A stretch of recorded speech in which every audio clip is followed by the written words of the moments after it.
ნავთობის ფასის ზრდა საგრძელებს ბარელი ბრენტის ტიპის ღირებულება მას $16 მიაღწია ერთ დღეში ზრდა 8% ომის დაწყებიდან დღემდე კი 60%-ია. ამასთან $104 გადააჭარბა რუსული ურალსის ფასმა, რაც 2008 წლის შემდეგ დაფიქსირებული უმაღლესი მაჩვენებელია და ერთ თვეში 90%-იან ზრდას წარმოადგენს. ისტორიულ ნიშნულს მიაღწია ამერიკაში დიზელის საცალო ფასმა და ერთ გალონზე $5 გადააჭარბა. მსოფლიოში ნავთობის ფასების რეკორდული ზრდის ფონზე საქართველოში საწვავის გაძვირება 7 მარტიდან დაიწყო. ბოლო ერთი კვირის განმავლობაში ბენზინის ფასი კიდევ 10-20 თეთრით, დიზელის კი 5-დან 22 თეთრამდე გაიზარდა. ბიზნესის წარმომადგენლები აცხადებენ, რომ თუ ნავთობის ფასები ამ ნიშნულზე შენარჩუნდება, ფასების გაძვირება ყველა სექტორში გარდაუვალია, მათ შორის პროდუქტებზეც, რომლის გაიაფებასთან დაკავშირებითაც ფასების შემცირების კომისია მუშაობს.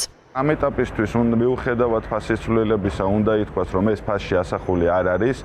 კომპანიები მაქსიმალურად ცდილობენ, რომ თუ ამ ყველაფერმა არ მიიღო განგრძობადი ხასიათი და პროგრესირებადი ზრდა, თუ კი არ მოხდება საწვავის რაც დღის რამოცემულობა ჩვენ გვაქვს, ამ შემთხვევაში მაქსიმალურად უმნიშვნელოდ შეიძლება მოხდეს და რიგ შემთხვევაში ძირითადად არ მოხდება ასახვა, მაგრამ თუ ეს პროცესი გაგრძელდა, რა თქმა უნდა, ფიზიკურად ეს ისახება საბოლოოდ პროდუქციის ღირებულებაში გაძვირებული იმპორტის და შიდა ლოგისტიკური ხარჯის ზრდის გამო. აქ გარდა იმპორტის საერთაშორისო გადაზიდვისა და შიდა ლოგისტიკური ხარჯისა, ის საერთაშორისო მომწოდებლებისთვისაც ძვირდება. დიზელის გაძვირება განსაკუთრებით პრობლემურია სოფლის მეურნეობის სექტორისთვის, სადაც წინასაგაზაფხულო სამუშაოები უკვე მიმდინარეობს. ფერმერთა ასოციაციაში აცხადებენ, რომ ერთი მხრივ საწვავისა და მეორე მხრივ სასუქების გაზრდილი ფასის გამო შესაძლოა ფერმერებმა რიგი სამუშაოები აღარ ჩაატარონ, რაც ხარისხსა და რაოდენობაზე იქონიებს გავლენას, ჯამში კი ეს სამომხმარებლო ფასებს გაზრდის. საკმაოდ დიდი წილი დანახარჯების განსაკუთრებით ისეთ კულტურებში, რომელიც არის თუნდაც მაგალითად ერთწლიანი კულტურები, ავიღოთ თუნდაც სიმინდი, რომელიც ძირითადად მექანიზებულია ქვეყანაში, ეს მოითხოვს ძალიან ბევრი დიდი რაოდენობით დიზელის მოხმარებას. აქედან გამომდინარე, რა თქმა უნდა, ფასების ზრდა აისახება უარყოფითად, ეს ნიშნავს, რომ გაეზარდა წარმოების ხარჯები ფერმერს. და ამ კუთხით, რა თქმა უნდა, სიტუაცია აი ესე თუ გაგრძელდა, წარმოების ხარჯები გაიზრდება, თვითღირებულება გაიზრდება წარმოებული პროდუქციის.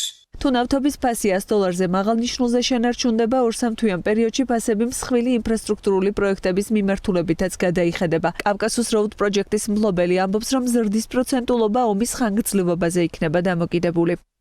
ხალხი ელოდება ფასების გაიაფებას და ვერაფერ გაიაფება ვერაფრის ფასები. იქიდან გამომდინარე, რომ თვითონ სოფლის მეურნეობის პროდუქტებსაც ალბათ პირველადებად მოხმარების საკონდელსაც დაჭირდება გადაზიდვები და გადაზიდვები შემოდგენილი ნაწილია ფასის.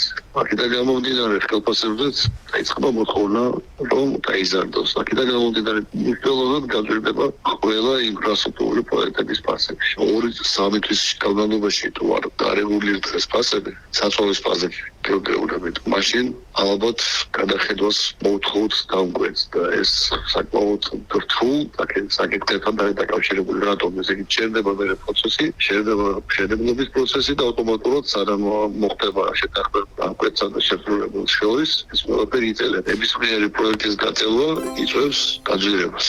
ერთვიან ჭრილში 100%-იან ზრდას აჩვენებს ბუნებრივი აირის ღირებულება. ევროპული ბენჩმარკის და HTTF-ის ფასი მეგავატ-საათზე €68 აღწევს.